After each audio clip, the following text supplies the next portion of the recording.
Let me just start with something very basic and fundamental, but really it sets the scene at the very beginning of the Genesis record. There were going to be two different modes of thinking, two different seeds, and the Bible is going to talk about the continuous theme of Scripture being the seed of the woman on the one side and the seed of the serpent on the other. The one representing the thinking of the Spirit and the light of the truth, and the other representing the thinking of the flesh and the darkness of error. And these two ways, these two seeds, these two type of people were going to be set at contrast, the one against the other, down through time. And it all starts, you'll remember, in the book of Genesis. In fact, it wasn't very long after Genesis 2 and 3, when those two seeds were first revealed, that it was to be found that those two different types of people, reflecting two different modes of thinking, very rapidly established two rival systems that would be found to be in continuous conflict with one another down through time. And the name of those two systems was Babylon versus Jerusalem, but it's those two seeds, those two ways, who very early on in the biblical record established themselves as being in conflict. And in fact, what the Bible is going to do as it unfolds Bible prophecy is it will show that there was really a first stage to Babylon as the seed of the serpent power, principally found in the Old Testament record and matched off against Israel phase 1, which was the seed of the woman in the Old Testament era. And that likewise in the New, there would be another Babylon and another Israel, but they would be but subsequent phases of the same manifestation of the serpent power versus the seed of the woman down through time. But what we want to show tonight is that that system of rival religion goes right back into the very heart of Genesis, and that's what we want to look at, God willing, tonight. So if you come with me to Genesis chapter 9, just notice how the record starts. What we're going to find is that those two rival systems, down through the biblical record, had two rival temples. And that the man of sin, we're going to propound in the 2nd of Thessalonians, has got his own temple that he sits in that's got nothing to do with the temple in Jerusalem. Never has been, never will be. They're two quite distinct systems with their own rival temples of worship. Well, in fact, our story tonight begins in Genesis chapter 9. Because do you remember there was a very interesting prophecy given by Noah at the time of the end of the record of Noah's life concerning his sons, Genesis chapter 9, verses 25 to 27. And it says there, and he said, "Cursed be Canaan, a servant of servants shall he be unto his brethren. And he said, Blessed be Yahweh Elohim of Shem, and Canaan shall be his servant. God shall enlarge Japheth, and he shall dwell in the tents of Shem, and Canaan shall be his servant." Now, do you know a couple of interesting things about this very ancient prophecy given by Noah concerning the destiny of his sons? That firstly, Canaan, which is really the line of Ham, was going to be a servant to both his brethren. Verse 25. And then on verse 27, it's going to talk about the destiny of Japheth. But strangely, in verse 26, do you notice that it doesn't say, "Blessed be Shem"? No, it says, "Blessed be the Lord God of Shem." And the implication of verse 26 is that Shem, therefore, must already be in covenant relationship with God. He's the Lord God of Shem. And Shem himself, presumably, is blessed by means of his association with the Lord God. And not only that, but verse 27 says concerning Japheth, God shall enlarge Japheth, and he shall dwell in the tents of Shem. Now that's interesting, because what verse 27 is prophesying is that no matter how victorious the sons of Japheth were in enlarging their dominion, that their own hope of redemption lay in the tents or the tabernacle of Shem. Only through the tabernacle of Shem was there a means of worship acceptable to God. Only in the tabernacle of Shem could one find a priest through whom one could obtain access unto God. Only through the tents of Shem could any nation under the earth of the land of the people of Ham or the people of Japheth find the promise of salvation. Even Japheth had to dwell in the tabernacle of Shem if they were to be redeemed in that way. Now, why that's interesting is because of what happens in the next chapter. Because in Genesis chapter 10, you'll remember that it says this in verse 8. Cush begat Nimrod. He began to be a mighty one in the earth. He was a mighty hunter before Yahweh, even as it is said, even as Nimrod, the mighty hunter before Yahweh. And by the way, part of the significance of the phrase, a mighty hunter before God, is that this man didn't just hunt animals, he hunted men. And the men that Nimrod hunted were those of the true seed of the woman. Nimrod is of the seed of the serpent power.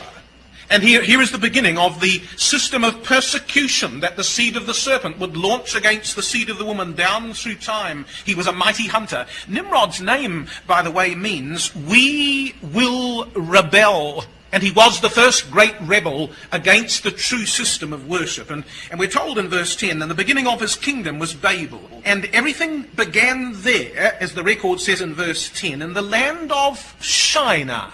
That's an interesting name, isn't it? Does that bring back any other scriptural memories? The land of Shinar.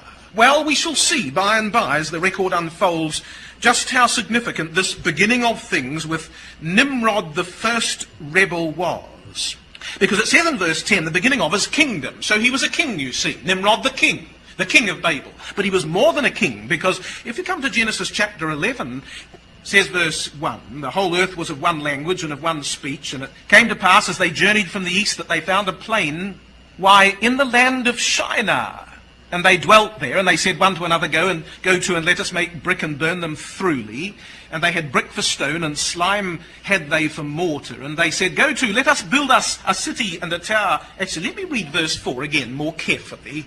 Shall we savour verse 4? And they said, go to, let us build us a city and a tower whose top may reach unto heaven, and let us make us a name, lest we be scattered abroad upon the face of the whole earth. You know, verse 4 is intensely interesting for two reasons.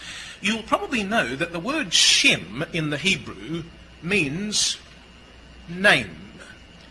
And what the seed of the serpent people or power are really saying in verse 4 is, let us make us a Shem. We don't want to belong to the system of worship over there with the seed of the woman.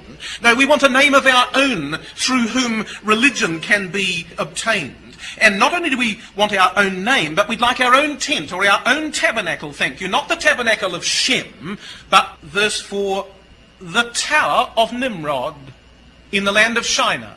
Now you see, that tower in verse 4 was in fact a temple. It's a reference to the ziggurat of the city of Babylon.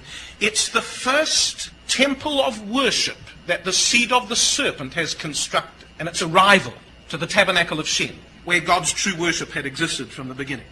Now, by the way, there's something interesting about that tower in Genesis chapter 11, verse 4. Do you know that a satellite photo can show you the remains of that tower even today? The outline of the tower that was founded by Nimrod can still be seen by satellite photo today. But it was a very interesting building. It was known as a Temenanki. And the site of a Temenanki was interesting because it was built on mystical numbers. It was 92 meters wide by 92 meters long and 92 meters high. It was perfect in its proportions. And it had 7 levels. And if you faced the very front of the temple of Temenanki, the tower of Genesis 11 verse 4, you'd find that each of those levels had a set of gates. And each set of gates was above the other as the eye. As you drew nearer the tower, the eye was lifted to another set of gates, and then another set of gates, and then another set of gates, as if the gates ascended into very heaven itself, as verse 4 says, let us build us a tower whose top may reach unto heaven. In fact, the Sumerian name Temenanki means the house of the foundation of heaven on earth. And what Nimrod built so far back in time was a rival system of religion. And he wasn't just a king, he was a priest in that ziggurat. In fact, if you got to the very top floor of the ziggurat, there was a room dedicated there to Merodach and his consort queen, who were none other than Nimrod and Semiramis. And that top that reached unto heaven was the means by which Nimrod began a system of worship that rivaled the true seed of the woman. And it began at this very, very early stage in Genesis. The seed of the serpent already has their own temple, a city and a tower. And in that ziggurat there was a king priest, Nimrod, the founder of the rival system of worship and the original rival temple builder, the rebel from the beginning of time at the foundation of the world. Now what's interesting about that is this. It's only 2 or 3 chapters later on that we come to Genesis chapter 14. I just want you to notice for a moment verse 1. And it came to pass in the days of Amraphel, king of Shinar. That's the rival power of the seed of the woman. And it's that power that's going to come against Abraham in Genesis chapter 14. And we're told in verse 18 that Melchizedek, king of Salem, brought forth bread and wine, and he was priest of the Most High God. Here's another king, verse 18, and another priest. And you'll notice it doesn't mention a tower, does it? Or a temple, or a building in Genesis 14. No, there was no tower, was there, in which Melchizedek officiated. No, he dwelled in the tent of Shem, where the system of true worship was to be found right at the beginning of time here, in Salem itself. In fact, if you come to Psalm 76 for a moment, which is the only other place where historically, in terms of another episode of time, it's the only other occasion that the word Salem is mentioned in another episode in the Bible. And Psalm 76 is linked to Genesis 14.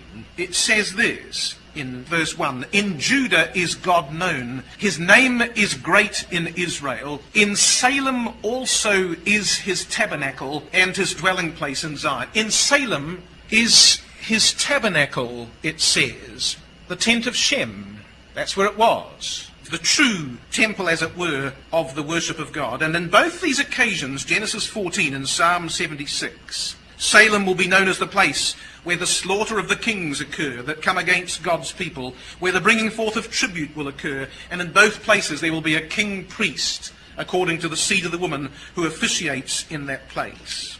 So you see, what we've now got very early on in the Bible record, we've only got to Genesis 14, and already we've got 2 king priests in 2 different temples. We've got a king priest in Babylon in a temple or a tower, and we've got a king priest in Salem in a tabernacle. And the fact is that the one temple excited the enmity of the worshippers of the other temple. It has ever been so down through time, the enmity between those 2 seeds and those 2 ways. Which really brings us to the 2nd of Chronicles in chapter 36. Because we're told as part of the outpouring of God's judgments upon his own people, the record says this: at the time of the overthrow, the children of Israel were to be taken forth into captivity. Well, the record puts it this way in 2 Chronicles 36, and reading from verse 14. Says, moreover, all the chief of the priests and the people transgressed very much after all the abominations of the heathen, and polluted the house of Yahweh, which he had hallowed in Salem, in Jerusalem. And Yahweh Elohim of their fathers sent to them by his messengers, rising up betimes and sending, because he had compassion on his people and on his dwelling place. But they mocked the messengers of God, and despised his words, and misused his prophets, until the wrath of Yahweh arose against his people, till there was no remedy. Therefore he brought upon them the king of the Chaldees, who slew their young men with the sword in the house of their sanctuary, and had no compassion upon young man or maiden, old man or him that stooped for age. He gave them all into his hand, and all the vessels of the house of God, great and small, and the treasures of the house of Yahweh, and the treasures of the king and of his princes. All these he brought to Babylon, and they burned the house of God. The house of God. They brake down the wall of Jerusalem, and burned all the palaces thereof with fire,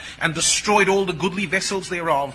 And them that had escaped from the sword carried he away to Babylon, where they were servants to him and his sons, until the reign of the kingdom of Persia.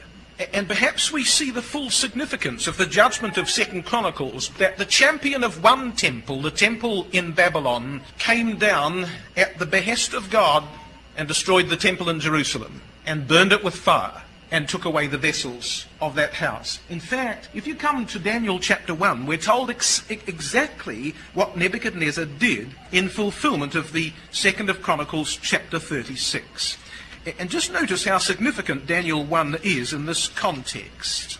Nebuchadnezzar came down as the champion of the temple in Babylon, and he burned the temple in Salem with fire. Daniel 1, verse 1. In the 3rd year of the reign of Jehoiakim, king of Judah, came Nebuchadnezzar, king of Babylon, unto Jerusalem, and besieged it. And Yahweh gave Jehoiakim, king of Judah, into his hand, with part of the vessels of the house of God, which he carried into the land of Shinar, to the house of his God. And he brought the vessels into the treasure house of his God. Oh, did you notice that? The land of Shinar, to the temple of his God.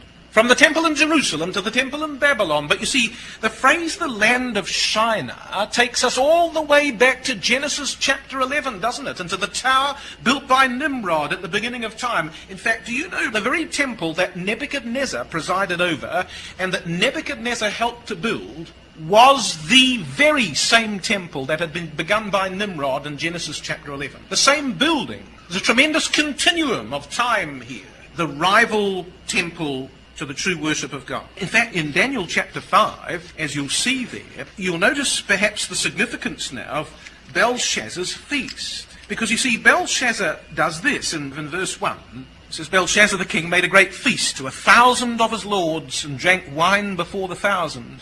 And Belshazzar, whilst he tasted the wine, commanded to bring the golden and silver vessels which his grandfather Nebuchadnezzar had taken out of the temple which was in Jerusalem, that the king and his princes, his wives, and his concubines might drink therein. And then they brought the golden vessels that were taken out of the temple of the house of God, which was at Jerusalem.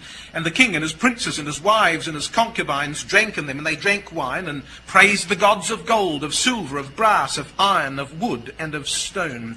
And you see, the drinking out of these vessels symbolized the triumph of one temple over the other. You ever stop to think about Daniel chapter 5 and verse 3? Babylon had conquered many peoples, and yet the one treasure of all treasures that Belshazzar asks to have brought forth on this occasion, as the epitome of all the triumph that Babylon stood for, was the vessels of Yahweh's house, of the seed of the woman in Jerusalem. Isn't that interesting? The one thing that he asked to have brought forth as the mark of his power, the symbol of his dominance. Well, in the providence of God, all things have a continuum. And if you come to Ezra and chapter 5, you'll find that those, in fact, the drinking out of those vessels spelled both the doom of the kingdom of Babylon and the doom of the king himself. Because in Ezra chapter 5, we're told this concerning those vessels which Nebuchadnezzar had taken into the land of Shinar and which Belshazzar had drunk out of in Daniel chapter 5. We're told this in Ezra chapter 5 and verse 13. But in the 1st year of Cyrus, the king of Babylon, the same king Cyrus made a decree to build this house of God. And the vessels also of gold and silver of the house of God, which Nebuchadnezzar took out of the temple that was in Jerusalem, and brought them unto the temple of Babylon, those did Cyrus the king take out of the temple of Babylon, and they were delivered unto one whose name was Sheshbazzar, whom he'd made governor, and said unto him, Take these vessels, go, carry them into the temple that is in Jerusalem, and let the house of God be builded in his place. Now, did you read that carefully in terms of what Ezra chapter 5 says?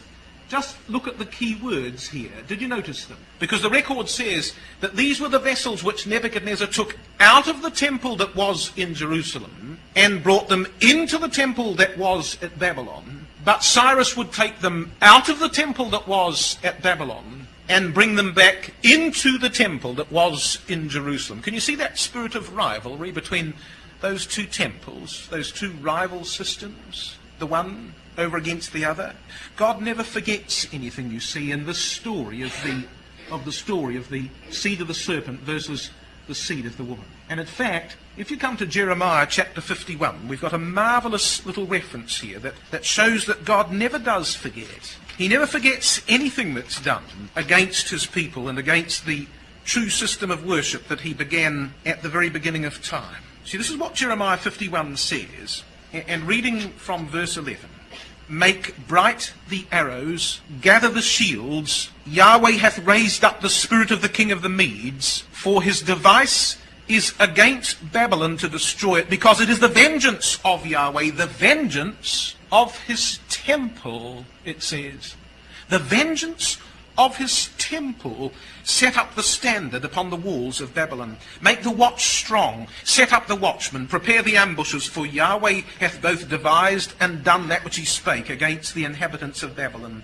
O thou that dwellest upon many waters, abundant in treasures, thine end is come, and the measure of thy covetousness. And God never forgot anything that had been done to his temple. It was the vengeance of God's temple, says Jeremiah 51, that promised that one day Babylon would be overthrown. And by the way, with the overthrowing of the temple of Babylon, there would come, of course, the overthrowing of Babylon's religious system and the tower that dated all the way back in time to Nimrod, the great rebel. And yet, we're told this in Bible prophecy, if you come to Zechariah in chapter 5, that even whilst Jeremiah 51 prophesied the vengeance of God's temple and the possible, in fact, the definite overthrow of the temple in Babylon that would one day come, at the same time there was another prophet that would declare that as far as the seed of the serpent were concerned, there would be another temple built to perpetuate that rival system down through time. Now, in Zechariah chapter 5, we have a very interesting prophecy concerning that matter of the rival temple, because this is what it says, verse 5. The angel that talked with me went forth and said unto me, Lift up now thine eyes and see what is this that goeth forth. And I said, What is it? And he said, This is an ephah that goeth forth. And he said, moreover, and I'm reading now from the Septuagint version, This is their sin or iniquity through all the earth. This is their iniquity through all the earth. By the way, I just want to remember that word, iniquity. Verse 7, And behold, there was lifted up a talent of lead, and this is a woman that sitteth in the midst of the ephah. Oh, there's a second word I want you to remember. Sitteth. This is iniquity. Verse 6. This is a woman that sits. Verse 7. Verse 8, and he said, This is wickedness. And he cast it into the midst of the ephah, and cast the weight of lead upon the mouth thereof. And I lifted up my eyes, and looked, and behold, there came two women, and the wind was in their wings, for they had wings like the wings of a stork, and they lifted up the ephah between the earth and the heaven. And I said to the angel that talked with me, Whither do these bear the ephah? And he said unto me, Why? To build it an house. Sorry, I'll read that again from the Revised Version. To build her an house in the land of Shinar, and she shall be established and set there upon her own base. Now, do you know, within 200 years of the prophecy of Zechariah chapter 5, the temple of Nimrod in literal Babylon was destroyed. Because this particular prophecy in Zechariah chapter 5 was given at around about BC 510. And just over 200 years later, in fact slightly less than 200 years later, Alexander the Great came through Babylon. And by the way, what he was going to do was rebuild Nimrod's tower. So he ordered firstly that all the stones be dismantled one by one by one until the whole site was clear. The whole building platform was leveled to the ground so that Alexander could rebuild the temple of Nimrod. But the trouble is, having cleared the site, he died. At the crucial moment, Alexander died. And they never did rebuild the temple. As I said, you can see the site from satellite, but they never built the tower again. But Zechariah chapter 5 said there's going to be another house built in the land of Shinar. But you see, this is a prophecy about the building of a new house, another temple, in the mystical land of Shinar. There never was another one in Babylon itself, brothers and sisters, not a new house, but there was in another place. The house of this verse is the temple where the woman lives, whose name is wickedness, verse 8. And what Zechariah chapter 5 was telling us is that there was going to be yet another rival temple of the seed of the serpent power that would be seen in the land of Shinar, that was not Babylon, but mystical Shinar, yet to be revealed. Now that is a slightly lengthy but necessary introduction to 2 Thessalonians chapter 2. Because now, just see how the 2nd of Thessalonians absolutely comes to life in terms of what's really going on in this particular prophecy and what's really happening in this story. And I want you to notice firstly just 2 or 3 key words in this particular prophecy. So we're told this, verse 3, Let no man deceive you by any means, For that day shall not come, the day of the coming of Christ, except there come a falling away first, and that man of sin be revealed, the son of perdition, who opposeth and exalteth himself above all that's called God or that's worshipped, so that he is God, sitteth in the temple of God, showing himself that he is a God. Remember ye not that while I was yet with you, I told you these things? And now ye know what withholdeth, that he might be revealed in his time. For the mystery of iniquity doth already work, only he who now letteth will let until he be taken out of the way. And then shall that wicked one be revealed, whom the Lord shall consume with the spirit of his mouth, and shall destroy with the brightness of his coming. Now, just notice 2 or 3 key words. Verse 3, a falling away first. Now, some of you may know that that word in the Greek is apostasia. And in the Greek parchments, that word, which we take in the English as apostasy, was used in the Greek parchments for one who was considered to be a rebel. There's going to be a rebellion. And that rebellion is going to be headed by one particular man, the man of sin, who's the rebel. But who was the first rebel? Why, Nimrod, who first, in Genesis chapter 11, launched a rival system and a rival temple and sat in that temple as a king priest for the very first time. There's going to come a rebellion, says 2 Thessalonians, and the man of sin will be revealed. Oh, and by the way, did you notice verse 4? That when he is, how will he be revealed, and how will he be seen, and how will he be known? Well, he will sit. Why, that's what the woman did in Zechariah chapter 5. This is a woman that sitteth. He is a man that sitteth, says 2 Thessalonians chapter 2 and verse 4. And do you notice verse 7? For the mystery of iniquity doth already work. But the eyes that ran to and fro in Zechariah chapter 5 said, this is iniquity. And now 2 Thessalonians says that mystery of iniquity is already at work, even in the apostles' own day. And when the man in Zechariah saw the woman in the ephah, what did the angel say about her? He pointed to the woman, he said, this is wickedness. And 2 Thessalonians chapter 2 verse 8 says, when this man of sin is revealed, they will point to him and say, there's the wicked one. Oh yes, this is a companion prophecy to 2 Thessalonians chapter 5. So the burning question is, when was the man of sin revealed? 2 Thessalonians chapter 2. When was the man of sin revealed? And of course, one of the interesting things that's a clue that needs to be really included in any satisfactory interpretation of 2 Thessalonians chapter 2 is this, verse 7. The mystery of iniquity doth already work, and when he who lets is taken out of the way, the wicked one shall be revealed. And yet verse 8 says that the Lord shall consume him with the spirit of his mouth. And one of the great puzzles of 2 Thessalonians chapter 2 is that the man of sin is revealed at a time reasonably proximate to the apostles' day. The mystery of iniquity is already at work, and yet he's still alive when the Lord comes, hundreds and hundreds and hundreds of years later. Now, how can a man of sin be revealed shortly after the apostles' time and yet still be destroyed by the Lord at his coming? And the answer is, well, no one single man could they? Whoever the man of sin is in the 2nd of Thessalonians chapter 2, to fulfill the identity of the prophecy, he's a man who's alive for centuries, and he can only be so through a succession of men who carry the title of the man of sin. And when that man of sin comes, says the apostle, when he first appears, how will you know? Why, you'll see him sitting in a temple. Well, let's just start with he that restrains, or he that lets, or he that withholds, verse 6. You'll probably know that the word withholds in verse 6 is the same as the word letteth in verse 7. To withhold, or to let, or to restrain.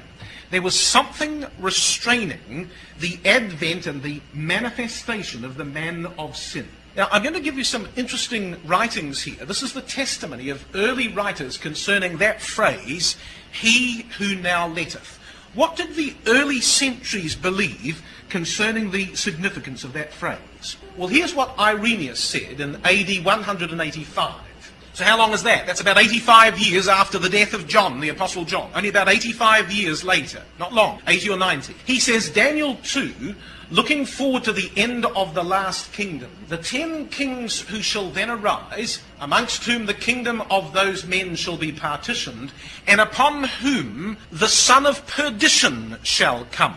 Now, that phrase, son of perdition, comes out of 2 Thessalonians 2, doesn't it? So when did he believe that the son of perdition would come? when the 10 kings arise upon the Roman beast, then we'll see the son of perdition, AD 185. Here's the writing of Tertullian in AD 190, even more clear. Only let him hold fast who now rules until he is out of the way, 2 Thessalonians, who can only be the Roman state, whose breaking apart and dispersal among 10 kings will produce the Antichrist, and then will that wicked one, that evil one, be revealed. He's talking about 2 Thessalonians, isn't he? So what they believed was that the power that was restraining the manifestation of the king of sin was the power of pagan Romanism itself, that prevented Christianity from developing to its fullness. Here's another writing. This is Tertullian again. And just see how remarkable this is. And there is another great necessity of praying for the emperors, even for the stability of the entire empire and for the affairs of the Roman state, because the greatest force threatening the whole world and threatening horrible calamities at the very end of the age we know to be delayed by the continued existence of the Roman Empire. Therefore we are unwilling to put it, the prophecy, to the text, which is why we pray for the delay of the Antichrist by favouring the permanence of the Romans. What they're saying is that in those early centuries people prayed that pagan Romanism might be preserved, even though they persecuted believers. Why would they pray for pagan Romanism to be preserved when they persecuted the saints? Because they believed that if pagan Rome ever fell, something much worse was on its way, and that was the man of sin. If that restraining power was ever removed, they believed that that's who would come. Again, Cyril of Jerusalem in AD 305 says, moreover, the Antichrist was prophesied to come when the times of the Roman Empire have been completed.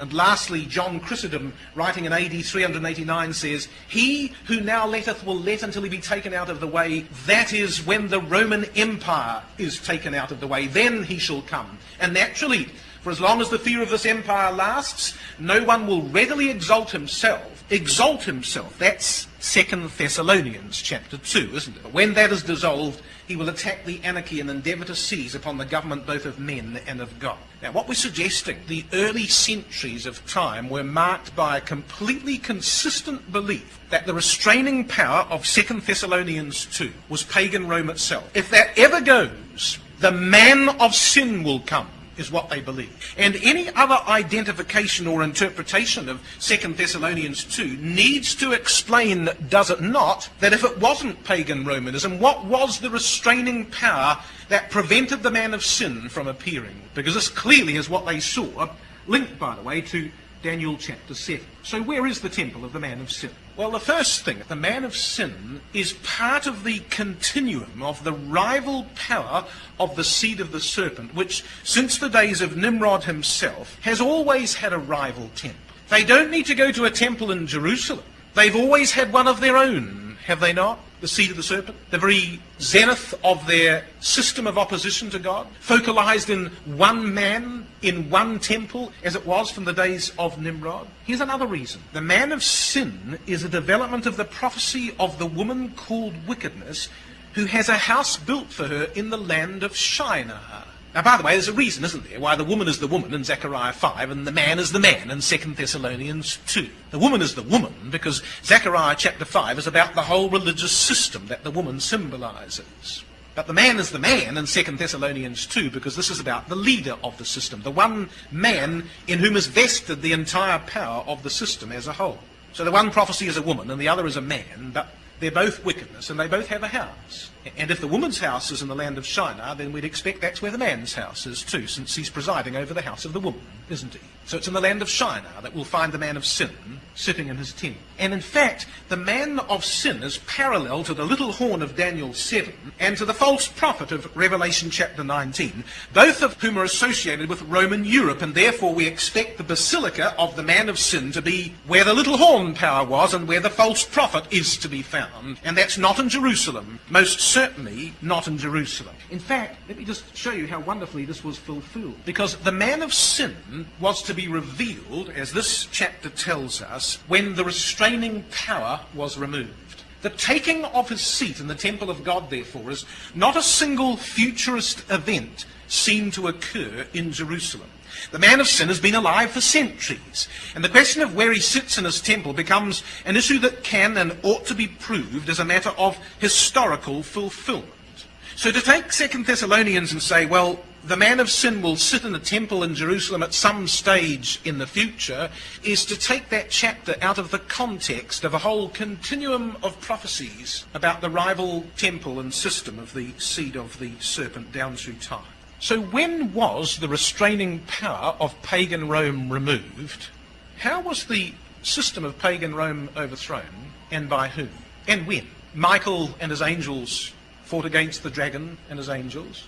Whenabouts was it, and who was it? Who overthrew pagan Rome? Constantine. AD 312. What was the battle that sealed the overthrow of pagan Romanism? AD 312. The victory of Constantine. Of course, he'd seen a vision, hadn't he? A vision of the cross of Christ. In the sign thou shalt conquer. He marched forth into that final dramatic battle that sealed the overthrow of pagan Rome. AD 312. Now let me just show you how remarkably 2 Thessalonians found a fulfillment at that time. When he that letteth is removed, pagan Rome, then the man of sin shall be revealed. Where? Sitting in his temple. Now look what happened. So in AD 312 was the Battle of Milvian Bridge. Pagan Rome was overthrown by Constantine, and he who now letteth is taken out of the way. It was a glorious battle. And he fought against Emperor Maxentius in Rome, the last battle that secured the overthrow of the empire, that it might be secured into Constantine's hands. Now, do you know what happened immediately after the battle? Well, immediately after the battle, Constantine immediately donated the Lateran Palace on Monticello and the adjoining land of the Imperial Horse Guard, known as Campus Lateranensis. Now, by the way, the Imperial Horse Guard made a tragic mistake because they sided with Emperor Maxentius in the battle. They should never have done that because Constantine won. And that Imperial Horse Guard, which were 22,000 of the most fierce soldiers of the Roman realm, were defeated in that battle along with Maxentius. And what Constantine did was two things. He gave the Palace of Lateran as a gift to, well, he wasn't really the Pope at that time, but the Popes say that he was a Pope, but he was the Bishop of Rome, Melchiades. He gave him the palace. He said, here you are, this is a gift for you. And by the way, there's a great big piece of land next door, which was the barracks of the Imperial Horse Guard, but what Constantine did was he demolished the barracks. He levelled it flat. He dismantled the Horse Guard and provided this large area known as Campus Lateranensis, and he said to the Bishop of Rome, he said, why don't you live here in the palace, where there's a nice little temple just inside, a little basilica, and build a big one, a nice new one, next door on this empty piece of land. And so what happened is that Melchiades moved into the Lateran Palace in that very year, AD 312. 1 year later, Constantine issued the Edict of Milan that granted freedom of religion to Christianity, that it might pursue its course in the Roman realm. And from that time forth, the Bishop of Rome would wax greater and greater in power. And in fact, what happened was this. That very same year as the Edict of Milan, the Church Synod convened for the first time in the Lateran Palace as a cluster of cardinals to resolve the problem of the Donatist schism. So here we have a meeting of the Church Council in Rome in the Lateran Palace within 12 months of Constantine granting that palace to the Bishop of Rome, in which he now lived. In fact, the Lateran Palace became the official seat and the residence of the popes for the next 1,000 years of history. They sat there. He took his seat there. And in fact, what happened was that in that same year, they did begin to construct a new basilica next to the Lateran Palace on Campus Lateranensis. It didn't take very long, only took about 12 years. And in AD 324, the new basilica was completed and dedicated by the next Bishop of Rome, Pope Sylvester. And when he dedicated the house, he blessed both the palace and the house next to it, and he called them Domus Dei, which being translated means the temple of God. So when he that letteth is taken out of the way, then shall that man of sin be revealed, sitting in a temple within 12 months of Constantine overthrowing pagan Rome. The Bishop of Rome was sitting in a temple, showing himself that he was God, exactly as we would have expected him to be in the terms of the prophecy of 2 Thessalonians. Let me tell you a little about St. John Lateran's. You might not have heard a lot about it, but it's a very interesting place. St. John Lateran's, which is the basilica that was built at the time of Constantine. It's actually the cathedral of the Roman diocese and is therefore the Pope's own cathedral. As the oldest and original Christian temple, it ranks first among the 5 basilicas of Rome. Now, by the way, I haven't made a mistake. You realise what I'm saying here? It ranks ahead of St. Peter's. This is the most venerable of all the temples of the apostasy, St. John Lateran's, because it goes right back on the same site to the very building that was built in the days of Constantine, when the man of sin was first revealed in that place. Absolutely remarkable. In fact, at the very heart of that place, at the front, by the way, there's some very large central doors, which were taken from the Roman Forum, where the Senate met. Very imposing bronze doors that link St. John Lateran's to the Roman system of past time. But the heart and soul of St. John Lateran's is the cathedra. And that cathedra is the seat from which the Roman pontiff makes his pronouncements. Did so for 1,000 years, and still does so on occasions. Now, what's interesting is, so if you go to the end of the building, you'll see that throne right at the end. Now, that throne is the cathedra, the seat, the chair, on which the Pope makes his pronouncements. But you see, 2 Thessalonians 2 verse 4 said, so that he opposes and exalts himself above all that's called God or that's worshipped, so that he is God, and this is how Rotherham translates it, takes his seat in the temple of God. There was something peculiar about this particular man, this particular religion, is it was to be associated with the taking of a seat. Well, there it is. That's the cathedral seat on which the Bishop of Rome sits to make his infallible pronouncements. And when he sits on that seat, as, by the way, on one in St. Peter's as well, he speaks ex cathedra as an infallible man of sin. Now, by the way, St. John Lateran's, from the time it was first built in the days of Constantine for Pope Melchiades and dedicated by Pope Sylvester, it's been rebuilt 5 times. The building that's there today is not the building that was there in AD 312 or AD 324, but that was. That mosaic in the dome of St. John Lateran's goes right back to Constantine in AD 324. And that mosaic has gazed down upon every man of sin who's ever sat on that throne in that building ever since. That very mosaic has looked down upon every man of sin that's been there down through time, exactly as the prophecy required. And what I can tell you, in AD 312, when pagan Rome was overthrown, there was no man of sin revealed in the temple in Jerusalem, because the temple of Jerusalem was destroyed. But there was a man of sin revealed in another place, in the land of Shinar, where a house had been built for the woman, and that's this temple here. And lastly, what's also interesting about St. John Lateran's is that next to the basilica is the Scala Sancta, the holy staircase, considered to be the holy staircase, by the way, because they believe that Constantine's mother brought the whole of the staircase of Pilate's Praetorium Guard in Jerusalem and transported it block by block to Rome and to St. John Lateran's. You can only ascend that staircase on your knees. And when you get to the top of that staircase, the Scala Palati, or the Scala Sancta, at the very top is a place called the Sancta Sanctorum, which means the Holy of Holies. In fact, there's a sign there above the Sancta Sanctorum that says, in Latin, there is no place holier than this. And into that Holy of Holies, which is the most venerated place in all Rome, is the Pope's private cathedral, where he alone can go and pray. You know, I've got a booklet on St. John Lateran's, picked up at St. John Lateran's, and at the end on the Sancta Sanctorum it says that inside that most holy place there are ancient relics, it says, just like the Temple of Solomon in Jerusalem, it says.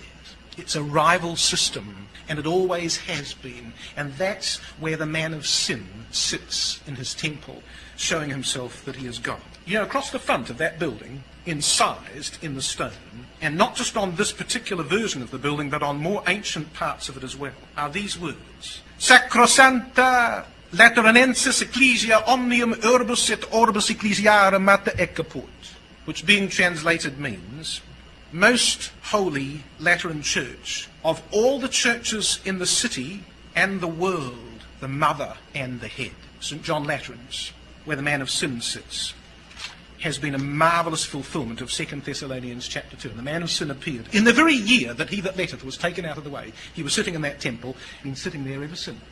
Which really brings us back to the story, doesn't it, in terms of what the Bible says. Because if you come now to Zechariah chapter 6, now you see what it says. So we've got a king priest in a temple in the land of Shinar, who considers that he has a temple and a most holy place, just like the temple of Solomon in Jerusalem. Here's the other side. Because Zechariah 6 promises, doesn't it, in verse 11, it says, take the silver and the gold and make crowns and set them upon the head of Joshua, the son of Josedek, the high priest, and speak unto him, saying, thus speaketh the Lord of hosts, saying, behold, the man whose name is the branch, and he shall grow up out of his place, and he shall build the temple of Yahweh, even he shall build the temple of Yahweh, and he shall bear the glory, and shall sit and rule upon his throne, and he shall be a priest upon his throne, and the counsel of peace shall be between them both. And so here is another temple, the temple in Jerusalem, and notice what it says. It's not going to be built for the man of sin. It's going to be built by the man whose name is the branch. He alone will build that temple, and he alone will sit in that temple, verse 13. And he will be both a king, he will rule upon the throne, and he will be a priest. He'll be a priest upon the throne. And the council of Salem, the council of Shalom, the council of peace will be between both those roles combined into one man, the king priest in Salem's tower. And God's purpose will be brought to pass, just as he has always intended. Micah chapter 3, Zion for your sake shall be ploughed as a field, but it shall come to pass in the last days that the mountain of the Lord's house shall be established above the top of the mountains and exalted above the hills. And many people shall flow unto it and say, come and let us go up to the house of the God of Jacob, and he will teach us of his laws. In fact, let me show you something interesting of two passages that bring together the same single word, and it's these two. One in Isaiah chapter 2, which is the parallel to Micah. It shall come to pass in the last days that the mountain of Yahweh's house shall be established in the top of the mountains, shall be exalted above the hills, and all nations shall flow unto it. But have you ever seen this verse, which says in Jeremiah 51, and I will bring forth out of his mouth that which he hath swallowed up, and the nations shall not flow together any more unto him, the man of sin.